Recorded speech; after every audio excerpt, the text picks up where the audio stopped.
America, the land of opportunity, has a dirty little secret. We love to talk about welcoming immigrants, but behind the scenes, our immigration system is designed to exploit them. Both political parties are complicit in this scheme. They've created a system that benefits corporations and hurts taxpayers.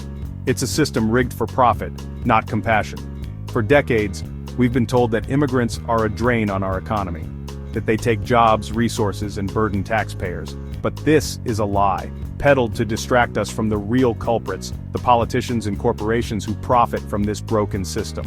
The truth is, immigrants contribute billions to our economy. They pay taxes, start businesses, and fill essential jobs.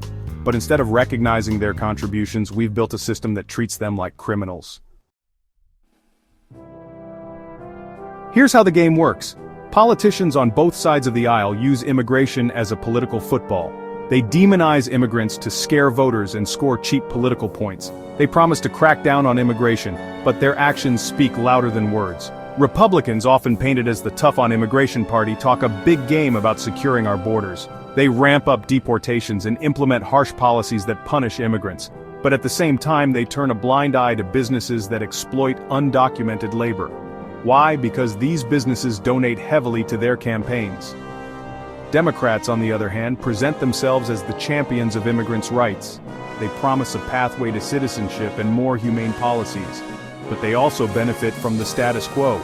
They use the plight of immigrants to rally their base and raise millions in campaign contributions. One of the most shameful aspects of our immigration system is the detention of immigrants. Every year, the U.S. government spends billions of taxpayer dollars to detain hundreds of thousands of immigrants. These detention centers, often run by private corporations, are nothing short of prisons.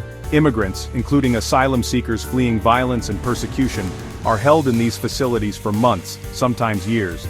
They are denied basic human rights, subjected to inhumane conditions and separated from their families.